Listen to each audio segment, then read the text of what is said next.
We're more connected than any generation in history, and yet loneliness has become one of our greatest epidemics. Today, let's discover why, and more importantly, what we can do about it. Welcome to Professor's Podium, Big Ideas in just a few minutes, where research meets real life. I'm Dr. Terrell Strayhorn, the People's Professor.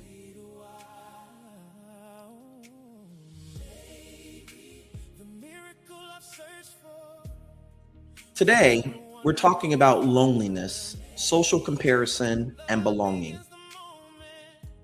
Have you ever looked at your phone and seen 24 unread messages, 200 likes on a post, 3 invitations for the weekend, and still felt completely alone? Maybe you walked into a crowded office,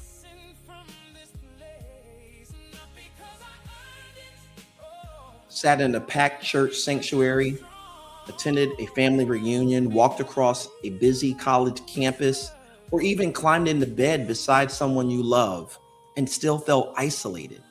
If that's happened to you, let me say something that I hope brings you a little relief. That feeling is not proof that something is wrong with you. It may simply be proof that contact is not the same as connection. And connection is not automatically belonging. Those are 3 very different things. Contact means people can reach you.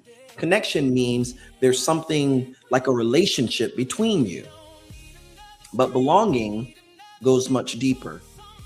Belonging is the feeling that I matter here. I'm valued here, I'm accepted here, and I'm safe enough to be myself. When belonging is missing, even busy people become lonely. Here's something psychology has known for decades. One of the most influential ideas in psychology is Maslow's hierarchy of needs. Most people remember water, food, and shelter, but right in the middle of Maslow's pyramid sits something incredibly important: love and belonging. Not success, not fame, not money, belonging. Because human beings were literally designed for connection. We don't simply survive through relationships, we flourish through them. That's why loneliness hurts.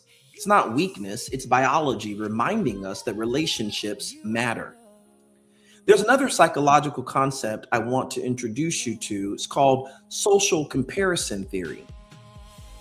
Psychologist Leon Festinger suggested that we naturally compare ourselves to other people.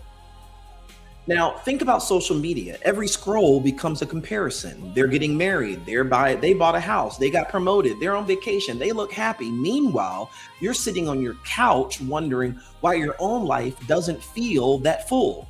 Here's the problem. We're comparing our everyday lives to everyone else's highlight reel. So no wonder we end up feeling disconnected. Let me make this practical. Imagine the workplace. Someone gets hired. Everyone welcomes them. They're given a laptop, an ID badge, a parking permit, a benefits package. They're included, but no one invites them to lunch. Nobody asks how they're adjusting. Nobody remembers their children's name, and no one notices when they're unusually quiet. They're employed, but they don't belong. And eventually they leave, not because of the paycheck, because people rarely stay where they feel completely invisible. Now let's think about school. First year college student moves hundreds of miles away from home. Classes are full, residence halls are packed. There are thousands of students walking across campus every day, yet that student eats alone, studies alone, returns to an empty room.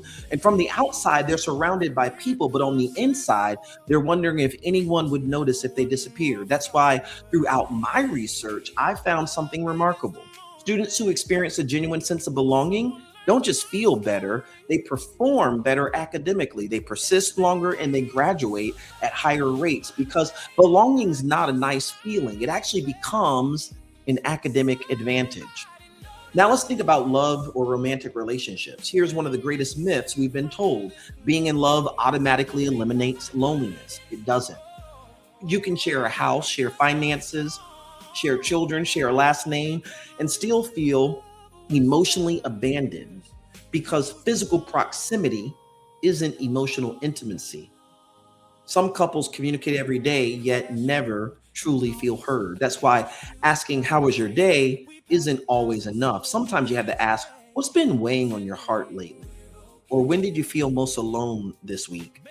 Those questions create connection.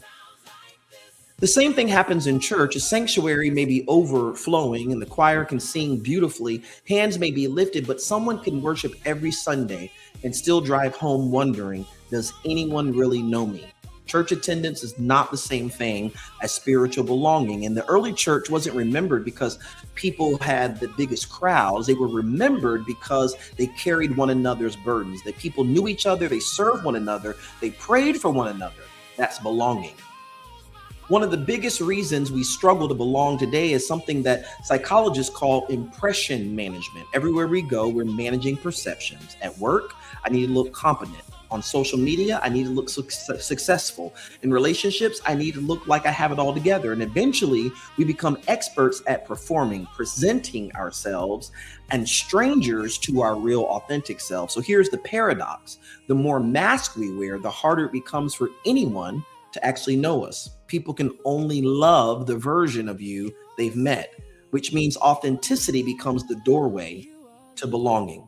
So here are 3 questions I'd encourage us to ask ourselves. First, where can I tell the truth without performing? Where can I laugh loudly, cry honestly, admit mistakes, ask for help, and still know that I'll be accepted? If every environment requires us to perform, our nervous system never truly rests. Second, who notices when we're missing?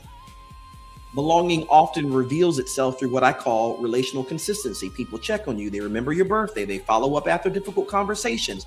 They notice changes in your voice and they ask, "You've been quiet lately. Are you okay?" Those little moments communicate something powerful. You matter. Third, where am I helping someone else belong?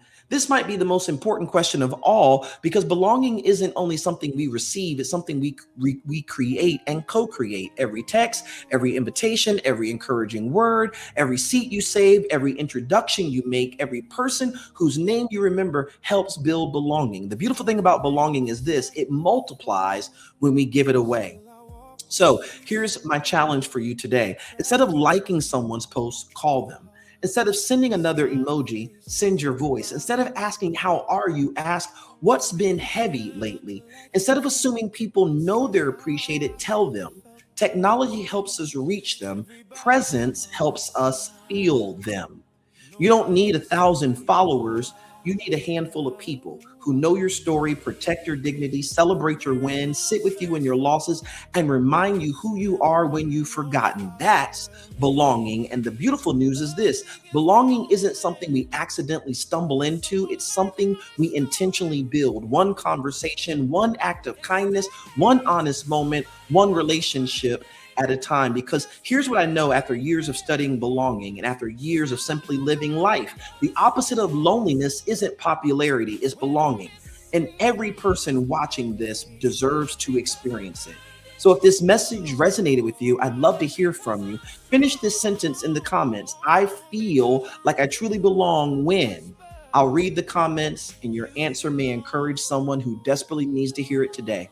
If you're new to the channel, I'm Dr. Terrell Strayhorn, the People's Professor. And every week, I bring science to society, science to real life through conversations about leadership, relationships, education, and so much more. Do me a favor, if this is your kind of community, subscribe, turn on notifications, and share this video with one person who needs a reminder that they are not alone. I'll see you in the next video.